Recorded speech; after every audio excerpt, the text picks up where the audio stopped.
Hello friends and family எல்லோரும் எப்படி இருக்கீங்க? இன்றைக்கி ஈவினிங் விளாக் தான் பார்க்குறோம். பார்த்திங்கன்னா ஆட்டுக்கு புல்லு போட்டுட்டு இது வந்து தலை வெட்டின புல்லு தான், நேற்றே வெட்டின புல்லு. அது எடுத்து ஆட்டுக்கெல்லாம் போட்டுட்டு வச்சுருந்தோம். நான் சாப்பிட்டுட்டு இருப்பேன், எப்படி சாப்பிட்டுருப்பாங்க. நாங்கள் ஒரு 6 ஆடு வந்து நேற்று நாங்கள் விற்றுட்டோம். வெடாடு மட்டும் விற்றுட்டோம், ஏன்னா வச்சு சமாளிக்க முடியல. புல்லும் அவ்வளோவா இல்லை, தீவனம் இல்லை, எதுவுமே இல்லை. அதனால சரின்னு சொல்லி 6 ஆடை விற்றுட்டோம். அப்புறம் குட்டியாக போய் நாங்கள் பிடிச்சிட்டு வருவோம் சந்தையில். ஆடு மேய்து பாருங்க, ஆடு மேயும்போது பாருங்கள் உள்ளார வந்து இந்த கட்டிக்குள்ளார ஒரு எலி வந்து ஆட்டுக்கு எதுவுமே சோளம் எதுவுமே இருந்தது. சோளம் எதுவும் உள்ளே கிடக்க முடியாது, அது வந்து பொறிச்சு சாப்பிட்டுட்டு பாருங்க எலி. தெரியுது அவங்களுக்கு. அதுக்கப்புறம் ஆட்டுக்கெல்லாம் புல்லு போட்டு அப்புறம் பக்கத்துலேயே மாங்காய் மரம், அந்த குட்டி போட்டு அதை தனியாக கட்டியிருந்தோம். அது மாங்காய்லாம் சாப்பிடணும்னு சொல்லிட்டு ஒரு மாங்காய் பிஞ்சு கீழே வேணும் அதை எடுத்துகிட்டு போய் கொடுத்தா அதை கடின்னு கடித்து கடைசியில் அதை சாப்பிட முடியாமல் அது கீழவும் போட்டுருச்சு. அது அந்தளவுக்கு அது கடிச்சிது.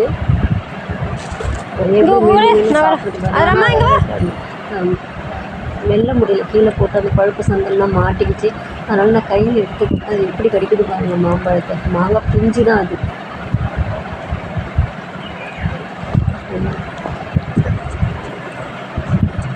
அப்புறம் கீழே வச்சுட்டு வந்துட்டோம் பழுப்பில். அது சாப்பிட்டு அப்போ இன்னொரு பிஞ்சுங்க, அதையும் எடுத்து கொடுப்பேன்.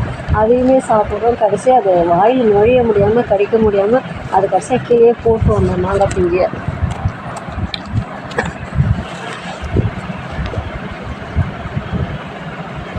அது எப்படி கடிச்சிட்டு அதை நானும் விடுன்னு பார்க்குறேன், அது விடவே மாட்டேங்குது அந்த மாங்காய் பிஞ்சை. அப்புறம் திரும்பவும் எடுத்து அந்த பழுப்பு மேலே வச்சு அப்புறம் திரும்பவும் கீழே விழுது. அதுக்கப்புறம் நானே கிளம்பி போயிட்டேன். பாருங்க அவ்வளோதான், அது மாங்காய் பிஞ்சு கீழே மண்ணில் வச்சு அதுக்கப்புறம் அதுவும் விட்டுடும். பாருங்கள் அதோட குட்டிங்க தான் 2 பேர் தனியாக விளையாடிக்கிட்டு இருக்காங்க பாருங்க.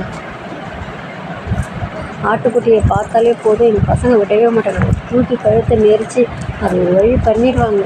அதனால் நாங்கள் பக்கத்தில் விடவே மாட்டோம். அதுக்கப்புறம் டீயெல்லாம் சாப்பிட்டு அதுக்கப்புறம் மாடு கட்டலாம் அப்படின்னு சொல்லிட்டு போனோம். ஈவினிங் மானம் எப்படி இருக்குது பாருங்கள். தண்ணி காமிக்க தான் கூட்டிகிட்டு போயிட்டு மாடு ஒன்றா கொண்டு போய் தண்ணி காமிச்சு கட்டணும். மாடு தண்ணி காமிச்சு இங்கே காட்டிலே கட்டிடுவோம்.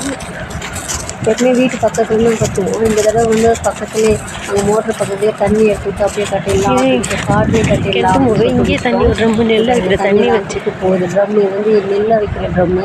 இந்த ட்ரம்மு எங்கள் தாத்தா வீடு, அங்கேருந்து நாங்கள் வாங்கிட்டு வந்து வச்சுருந்தோம். நெல்லை வச்சு ஒரு 5 மூட்டை நெல் நாங்கள் அவிச்சு போட்டோம். அந்த நெல்லை அவிச்சுக்கிறதா வாங்கிட்டு வந்து வச்சோம். அதை திரும்ப நாங்கள் கொடுக்கவே இல்லை. அவங்க வந்து எடுத்துகிட்டு போகவே இல்லை. பாருங்கள், அதனால் கொஞ்சம் தண்ணி பிடிக்க வச்சுக்கிட்டோம் மாட்டுக்கு. மாடை வந்து வெயில் ஆரம்பிச்சா ஒரு குண்டா தண்ணி குடிக்கும். எவ்வளோ நேரம் குடிச்சிக்கிட்டே இருக்குது. ஒரு காலி பண்ணிவிடும். இந்த மாடு கட்டி ஒவ்வொரு மாடாக புதுசு திரும்ப கட்டி போய் கட்டணும். இப்போ காட்டில் மேலே வந்து வெள்ளை எருக்கஞ்செடி இருக்குது. அது வந்து வெள்ளை எருக்கஞ்செடி கலர் தெரியாது. இன்றைக்கி எங்கள் அப்பா வந்து வெளியில் போயிட்டார். அதனால் எங்கள் அம்மா தான் இன்னைக்கு ஃபுல்லாகவே மாடு பிடிச்சி கட்டினாங்க.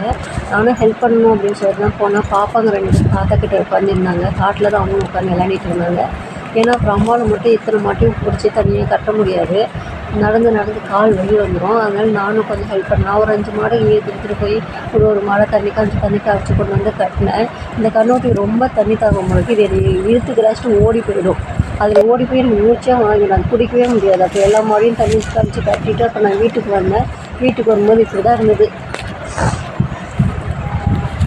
இப்போ இதுதான் காடு, இந்த காட்டை தான் கட்டிட்டோம். அந்த தண்ணி வேற இல்லை, தண்ணிக்கு வரும்போது தண்ணி வேற இல்லை. அதனால மோட்டர் வந்து எடுத்து விட்டு அதுக்கப்புறம் தண்ணி காமிச்சிட்டு அப்புறம் திரும்பி கூட்டிகிட்டு போய் கட்டணும். இது எங்கள் மோட்டர் தான், சின்ன மோட்டர் தான். இந்த தண்ணி எப்படி வருது பாருங்க. ஆனால் கிணத்துலலாம் தண்ணி கிடையாது, சும்மா ஆட்டு மாட்டுக்கு மட்டும்தான் தண்ணி கிடைக்கும். 1 வாய்க்கா 2 வாய்க்கா அவ்வளோதான் பாயுமே. அந்தளவுக்கு தண்ணி கிடையாது நம்ம கிணத்துலையும். நம்ம எல்லா மாடும் தண்ணி காமிச்சு கட்டிட்டோம். இது வந்து தோப்பு, நடுவில் தோப்பு, எள்ளு காடு தான். எள்ளு அறுத்ததுக்கப்புறம் இவ்வளோ புல்லு இருக்குது பாருங்க. எங்கள் சுற்றி நம்ம காட்டை சுற்றியும் பச்சையே பார்க்க முடியாது. ஆனால் நம்ம காட்டை மட்டும் பச்சை இருக்குது. ஏன்னா தண்ணி ஊற்றி எள்ளுக்கு தண்ணி விட்டு ரொம்ப ஈரமாச்சு. இப்போ அந்த மாங்காய் தோப்புக்கு வாழைத்தோப்புலாம் வாய்க்காலாம் தண்ணி விட்டுருந்தோம். அதனால் கொஞ்சம் ரொம்ப ஈரமாக இருக்குது. அப்போ வீட்டுக்கு வரும்போது இப்போ தான் ரோட்டில் வந்துட்டு வரும்போது பார்த்தீங்கன்னா தண்ணி பழுப்பு நம்ம இன்னொரு காட்டிலேருந்து நம்ம காட்டுக்கு போட்டிருக்காங்க. நீட்டுக்கும் அந்த கடை நீட்டுக்கும் அந்த தேக்கு மரம், தென்னை மரம் இதுதான் வச்சுருக்காங்க தாத்தா. அப்புறம் வந்து பார்த்தா ஆடு இன்னும் பட்டிக்குள்ளே விடவே இல்லை. இது வேறு பட்டி, இந்த பட்டிக்குள்ளே விட்டு தான் நாங்கள் அந்த பட்டி பூட்டுவோம். பாருங்க ரொம்ப இருட்டாகிடுச்சு. அதுக்கப்புறம் அம்மா வந்ததுக்கப்புறம் தான் அவுத்து விட முடியும். ஏன்னா நான் தனியாக அவுத்துனா எங்கேயாவது ஓடிடும். அதனால் பக்கத்தில் கல்லங்கட்டு தான் உடனே ஓடும். அதனால் வேஸ்ட் ஆகும் அப்படின்னு சொல்லிட்டு அம்மா வந்ததுக்கப்புறம் நான் வெளியே வெயிட் பண்ணேன். அப்புறம் அம்மா வந்ததுக்கப்புறம் நான் அந்த நின்று அப்புறம் ஒரு பசங்க பாருங்கள் சத்தம் போட்டுருக்காங்க. பசங்க ஓட்டி விட்டுட்டு இருப்பாங்க. ரொம்ப இருட்டாகிடுச்சு. அதுக்கப்புறம் சட்னி இருக்கும் சமைக்கணும் சொல்லிட்டு தோசை தான் நைட்டு எதுவுமே நைட்டு வந்து தோசை சப்பாத்தி கோதுமை தோசை தான் சாப்பிடுவோம். தோசையில் சட்னிக்காக தேங்காய் திருவிட்டுருக்காங்க. பசங்க பெரிய பொண்ணு தூங்கிட்டா, சின்ன பொண்ணு மட்டும் தான் விளையாண்டுருந்தா. தோசை சொல்ல போனால் ஜன்னல் வழியாக பார்த்தா ஒரு நிலா நல்லா சூப்பராக இருந்தது. நிலாவை பார்த்துக்கிட்டே தோசை சுட்டு மனசு கொஞ்சம் நல்லா இருந்தது. இன்றைக்கி நிலாவை பார்த்துக்கிட்டு நல்லா இருக்கும். ஜன்னல் வழியாக நம்ம அந்த பெரிய வெளியில் இந்த பச்சை நீலா வானம் இந்த மாதிரிலாம் பார்க்கும்போது நல்லாயிருக்கும். அதை பார்த்துக்கிட்டே தோசை சுட்டு இட்லி கூட சுற்றிக்கலாம். ஆனால் தோசை வந்து ஒவ்வொருத்தருக்கும் சுடும்போது ரொம்ப நேரம் ஆகும். கால் வெளியே வந்துடும். ஒரு மாதிரி ரொம்ப கடுப்பாகவும் இருக்கும். ஆனால் இன்றைக்கி எனக்கு அப்படி எதுவுமே தோணலை. நிலா எவ்வளோ அழகாக அப்படிங்கிறது அந்த ஜன்னல் வழியாக தெரிஞ்சுட்டு என்னது அந்த பௌர்ணமி அன்றைக்கி நான் பார்க்கும்போது எல்லாம் ரொம்ப பெருசாக இருக்கும். சூப்பராக இருக்கும் ஜன்னல் வழியாக பார்க்கும்போது. அப்புறம் எல்லாத்துக்கும் ஒரு வழியாக தோசை போட்டுட்டு அப்புறம் பாப்பாவுக்கு வந்து ஒரு முட்டை தோசை போட்டு அவங்களுக்கு கொஞ்சம் ஊற்றிட்டு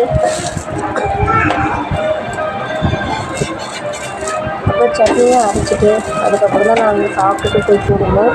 அப்புறம் தூங்கத்துக்கு தூங்கத்துக்கு முன்னாடி மணிக்கு வந்து சோறு போடணும். அதுக்கு கொஞ்சம் சோறு போட்டு அது அவுத்து விடணும் வெளியில். அப்போ தான் அது வந்து யாராவது வீட்டுக்கு வராமல் காப்பாற்றணும். நம்மளை யாராவது வந்தாங்களா அப்படின்னு சொல்லிட்டு நமக்கு வந்து சிக்னல் கொடுப்போம். மணி இந்த நாயோட பேர் வந்து மணி.